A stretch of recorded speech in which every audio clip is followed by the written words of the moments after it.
आइए बच्चों, आज हम कक्षा 9वीं की कृतिका भाग 1 सहायक वाचन पाठ्य पुस्तक का पाठ 1 करेंगे। यह पुस्तक बच्चों में, विद्यार्थियों में साहित्यिक एवं भाषिक अभिरुचि को सुदृढ़ बनाने के लिए इसका संकलन किया गया है। इसे स्वयं पढ़ सकें और इसको पढ़कर इस तरहानुसार रोचकता, विविधता के साथ एक नयापन महसूस कर सकें, इसलिए यह पुस्तक आपके कोर्स में सम्मिलित की गई है।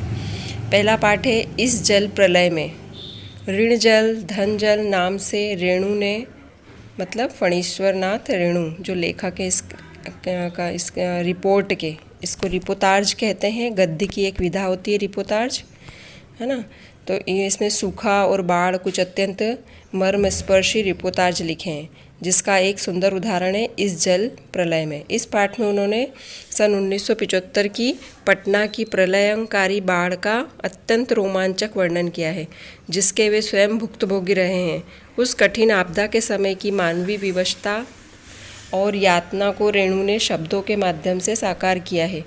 उन्होंने ऋण जल धन जल पुस्तक में कुत्ते की आवाज़ शीर्षक से पटना की बाढ़ का जो वर्णन किया है, उसे जाबिर हुसैन ने संपादित कर साक्ष्य पत्रिका के नदियों की आग विशेषांक में इस जल प्रलय की शीर्षक से संकलित किया है।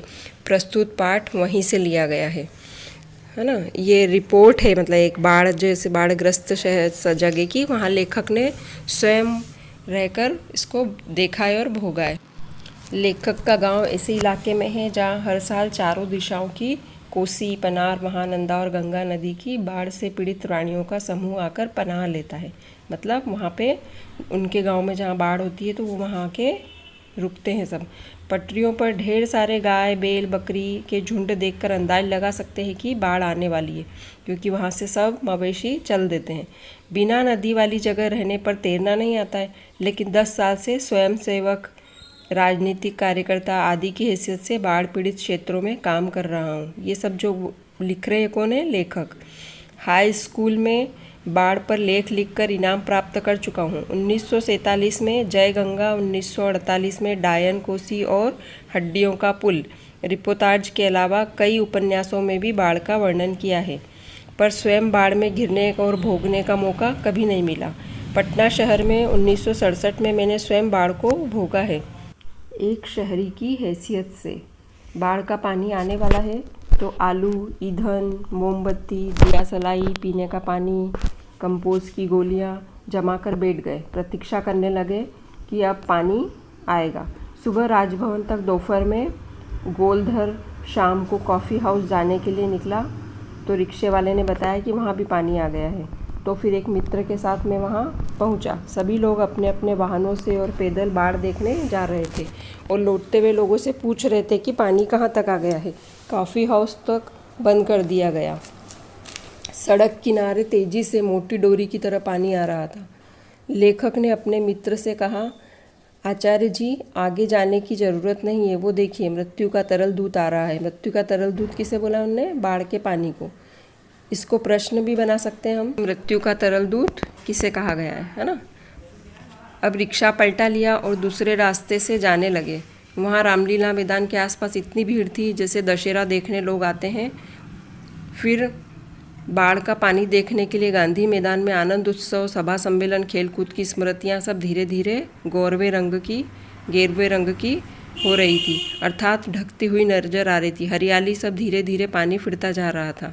ऐसा लग रहा था कि जो हरा हरा है उसके ऊपर सब गेरुआ रंग कर दिया गया हो। इसी बीच एक अधेड़ उम्र का गंवार जोर जोर से बोला, यहाँ दानापुर डूबा जा रहा है। तो कोई पटना के नेता बाबू अफसर देखने भी नहीं आए। अब पूछो, शाम को आकाशवाणी के पटना केंद्र से स्थानीय समाचार प्रसारित हो रहा था। लोग पान की दुकान पर खड़े रहे और सुन रहे थे। पानी स्टूडियो तक भी किसी भी समय प्रवेश कर सकता है। समाचार बहुत ही दिल को दहलाने वाला था। सभी डरे हुए थे, आतंक की रेखाएं उभर रही थी। फिर चारों ओर देखा तो कोई परेशान नज़र नहीं आ रहा था। सब हंस बोल रहे थे, उत्साहित थे। बस थोड़ी दुकान में हड़बड़ाहट थी। वो सामान ऊपर ले जा रहे थे और वाहनों में लादकर सुरक्षित स्थानों पर रख रहे थे। पान की दुकान में बिक्री खूब बढ़ गई थी, क्योंकि आसपास बहुत सारे लोग रुके हुए थे। आने वाले संकट से कोई नहीं डर रहा था।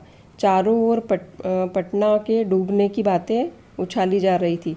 धनुषकोटी वो स्थान है रामेश्वरम में, जहाँ समुद्र के बीच है तो समुद्र की लहरों से डूबता रहता है।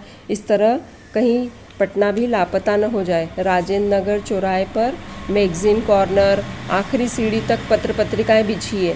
सोचा था सप्ताह तक पढ़ने की सामग्री ले लूँ, क्या लूँ क्या न लूँ ढूंढने लगा। आखिरकार हिंदी, बंगला और अंग्रेजी की सीने पत्रिकाएं ले ली। मित्र से विदा होते समय कहा, पता नहीं कल हमें पानी में रहें, कितने पानी में रहें, तो जो कम पानी में रहेगा वो दूसरे की सुध लेगा। फ्लैट पर पहुंचा तो वहां जनसंपर्क विभाग की गाड़ी लाउड स्पीकर से घोषणा करती हुई जा रही थी। उसकी आवाज़ की प्रतिध्वनि सुनाई दे रही थी। प्रतिध्वनि मतलब फिर डबल जो आवाज़ आती, इको साउंड जैसी, है ना। रिक्शे वाला गाना गाता जा रहा था, सुन रहे बंधु, सभी लोगों को सावधान रहने के लिए जनसंपर्क विभाग कह रहा था। पत्नी से पूछा, गैस के क्या हाल है? वो बोली, बस उसी का डर है, अब ख़त्म ही होने वाली है। 1-2 दिन के कोयले हैं, स्टोव है, पर केरोसिन एक ही बोतल है। फ़िलहाल बहुत है। सब जागे हुए थे रात भर, किसी को नींद नहीं आ रही थी। कुछ लिखने का सोचा तो बाढ़ आकुल प्रतीक्षा 1947 के इलाके में गुरुजी के साथ गंगा मैया की बाढ़ पीड़ित क्षेत्र में हम नाव पर जा रहे हैं, ये याद आ गया। बहादुर जी हिदायत दे रहे थे, पैर अंदर रखें और बहुत से जानवर हैं यहाँ पानी में, अगर बाहर रखें तो कोई भी आकर ग्रास बना लेगा। 1949 में लोग महानंदा नदी की बाढ़ से घिरे थे। हमारी नाव में रिलीफ के डॉक्टर भी थे। गांव में कैंप लगाने थे। खबर मिली थी कि वहाँ लोग कई दिनों से मछली चूहों को जलाकर खा रहे हैं, किसी तरह जी रहे हैं। लेकिन थोड़ी देर बाद हमें ढोल मंजीरों की आवाज़ आ रही थी। पास जाकर देखा तो स्टेज बना था, वहाँ बल्हाई लोक नृत्य नाच गा रहे थे लोग, है ना। सभी भूखे प्यासे लोग झुंड बनाकर लहरें लेने में लगे हुए थे। हम रिलीफ बांटकर भी इतने खुश नहीं थे जितने वो बाढ़ग्रस्त होकर खुश थे। 1937 में नाव को लेकर सिमरनी और शंकरपुरा में बाढ़ के समय लड़ाई चल रही थी। उस समय मैं बालचर मतलब स्काउट में था। वहाँ जिनके पास नाव नहीं थे वो केले के तने से काम चलाते थे और जमींदारों के लड़के को नाव पर हारमोनियम तबला लेकर जल विहार करने निकल पड़ते।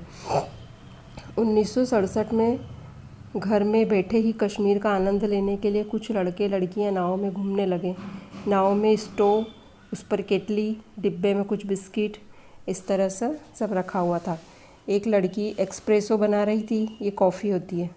दूसरी रंगीन पत्रिकाएं पढ़ रही थी और एक युवक पांव फैलाकर बांस की लग्गी से नाव खे रहा था। इस तरह घूम रहे थे। फुल आवाज़ में ट्रांजिस्टर पर गाने आ रहे थे। हवा में उड़ता जाए मेरा लाल दुपट्टा मलमल का। हमारे पास गोलवर की नाव पहुंची तो अचानक सब लड़के ब्लॉक की छतों पर खड़े हो गए और सीटियां बजाने लगे, गाने लगे। रात की इस तरह 2:30 बज गई। ये सब वो क्या कर रहे हैं, सोच रहे हैं, उनको नींद नहीं आ रही है तो, है ना, पुरानी बातें। अभी तक पानी नहीं आया। कुत्ते सामूहिक रुदन कर रहे थे। नींद भी नहीं आ रही थी। करवट बदलते बदलते लग रहा था कुछ लिखना चाहिए, लेकिन क्या लिखूं? पुरानी स्मृतियों को जगाऊं? पिछले साल एक गर्भवती महिला छाती तक पानी में भरी हुई खड़ी थी और गाय की तरह टकटकी लगाए देख रही थी। बस अब भूली बिसरी बातें नहीं, सफ़ेद भेड़ों का झुंड देखने की चेष्टा करता हूँ। काले दिखते हैं, कभी भूरे सफ़ेद नहीं हो पाते। मुझे सुबह सुबह जगाया।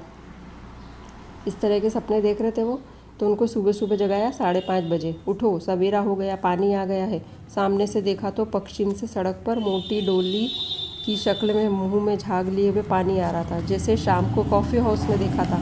ऐसा लगा मानो पानी में बच्चे कूद रहे हों, पर वो तो पानी ही उछल रहा था। अब मैं दौड़कर छत पर गया और चारों ओर शोर, कलरव, चीख पुकार देखा और लहरें नाचती हुई। गोलबर पार्क के चारों ओर तेज़ी से पानी बढ़ रहा था। सोन का पानी है, सोन नदी है ना, नहीं गंगा जी का है, ऐसी बातें कर रहे थे सब। सोन का पानी है, नहीं गंगा जी का है। सब कुछ डूबता जा रहा था। मेरे पास मूवी कैमरा होता या टेप रिकॉर्डर होता तो कितना अच्छा होता। बाढ़ तो बचपन से ही देखता आया हूँ, किंतु इस तरह का पानी आते हुए कभी नहीं देखा। अच्छा हुआ रात को नहीं आया। देखते ही देखते पूरी हरियाली गायब हो गई। चारों ओर भूरी भेड़ों का झुंड सा दिखाई देने लगा। चाय वाले की झोपड़ी भी डूब गई। काश मेरे पास कैमरा होता तो क्या होता, पर अच्छा है कुछ नहीं है। कलम थी वो भी चोरी हो गई, अच्छा हुआ कुछ नहीं है मेरे पास, नहीं तो मुझे ये सब देखकर बाद में भी बहुत बुरा लगता। अब हम करेंगे इसके प्रश्नोत्तर। हमारा पाठ का सारांश पूर्ण हो गया है। प्रश्नोत्तर भी बहुत आराम से हो जाएंगे। बाढ़ की खबर सुनकर लोग किस तरह की तैयारी करते हैं, है ना। अपना सामान समेटते हैं और ईंधन जैसे खाने पीने का थोड़ा सामान, पीने का पानी और जो भी उपयोगी सामानों से लेकर ईंधन, लालटेन, माचिस ये सब लेकर सुरक्षित स्थान पर चले जाते हैं। टेम्पो, ट्रैक्टर इन सब से भर भर कर सामान इधर से उधर ले जाते हैं। घर में गैस की टंकी, ईंधन है या नहीं ये सब देखते हैं सब, है ना। अपनी अपनी तैयारी करने लगते हैं।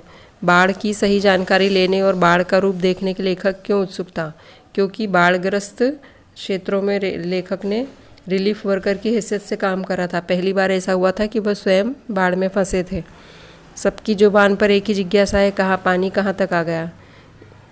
इसका मतलब ये है कि जिज्ञासा इसलिए है कि वे सब जानना चाहते थे कि हमारे घर से पानी कितना दूर है, अभी हम कितने सुरक्षित हैं, है ना। इसलिए सबको लग रहा था कि पानी कहाँ तक आ गया। अपना अपना सामान बचा रहे थे और अपने आप को सुरक्षित स्थानों पर ले जा रहे थे। मृत्यु का तरल दूध किसे कहा है? बाढ़ के पानी को।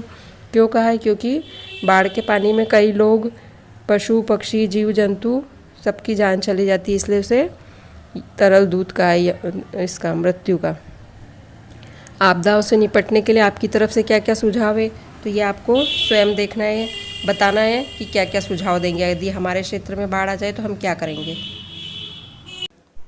यह जब दानापुर डूब रहा हो तो पटनिया बाबू लोग उलटकर देखने भी नहीं आए। अब बूझो, बूझो मतलब होता है आप पूछो। इसका मतलब क्या है? वो आदमी ये बोल रहा था कि अब कहाँ गए नेता अफसर। सभी लोग ऐसी बात करते ही है ना जब भी कोई परेशानी आती है तो, कि अब कहाँ गए सब नेता अफसर जो वोट लेने आते हैं, अब मैं मदद करने के लिए कहाँ गए, अभी कोई नहीं आ रहा है, ऐसे बात करने लगे। खरीदी बिक्री बंद हो चुकने से पान की बिक्री अचानक क्यों बढ़ गई? क्योंकि सब लोग वहाँ फुर्सत में खड़े थे तो पान वाले की दुकान खुली थी तो सब पान ही खा के आनंद ले रहे थे।